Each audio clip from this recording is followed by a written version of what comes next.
This is Melissa Zad for Into Boxing, and I am delighted to be joined by the main man, Mr. Frank Warren. How are you doing?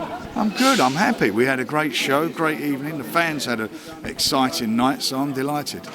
Obviously, we've just seen an emphatic win from Joe Joyce against Christian Hammer. A lot of people predicted that he would get him out in the first 6 rounds. What did you think of the performance? Well, they were right. I always felt it was going to be a war. I said that at the press conference, because styles make fights, and you knew that Hammer comes to fight, and that's what he did. I mean, he'd give everything, and Joe got clipped a few times, but at the end of the day, the old juggernaut, broke him down and done what he had to do. But it was very exciting while it lasted.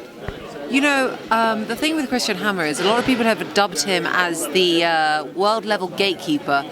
Is that something that you would agree with? No, he's been in with everybody, and he wins fights, or he goes the distance with top quality fighters. As a gauge, that was.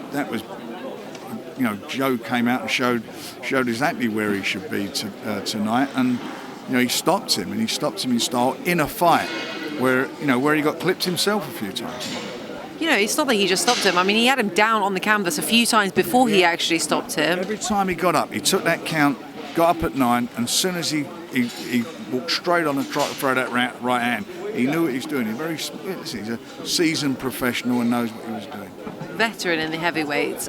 Talking about Joe Joyce getting clipped, obviously he seemed a little bit fallible to the overhand right. Do you think that at facing other people in the heavyweight division, that might be an issue? Look, I don't want him taking any shots. I mean, that's not what I want, but that's how he is. Sometimes he did it in his last fight, and that's how he fights, and he breaks people down and he breaks their heart.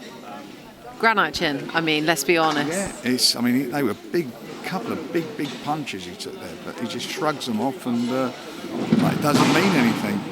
Was the possibility of seeing Dillian Whyte facing Joe Joyce? If he wants it, he can have it. Obviously, there was other really fantastic fights on tonight. We've seen Zolani Tete get the win this evening. What did you make of that performance? Well, it was a very nip and tuck fight. It was a couple of rounds, but there was nothing in it. And then Zolani, who's a tremendous puncher, he caught Jason, with a shot, and he got up, and he finished the fight was a tremendous punch, and he's capable of doing that. He did it with Paul Butler when I put him on a few years ago. But Jason's a good guy. He's a really nice guy, and he had to take that chance. He's 32, 33 years of age. It's virtually an eliminator to try and get a shot for a world title. So we'll bring him back when he's ready, and he's with us, and we'll get behind him. And as for Zolani, he's going to get a shot at the world title. Final thoughts, Frank, on the show coming up on the 16th?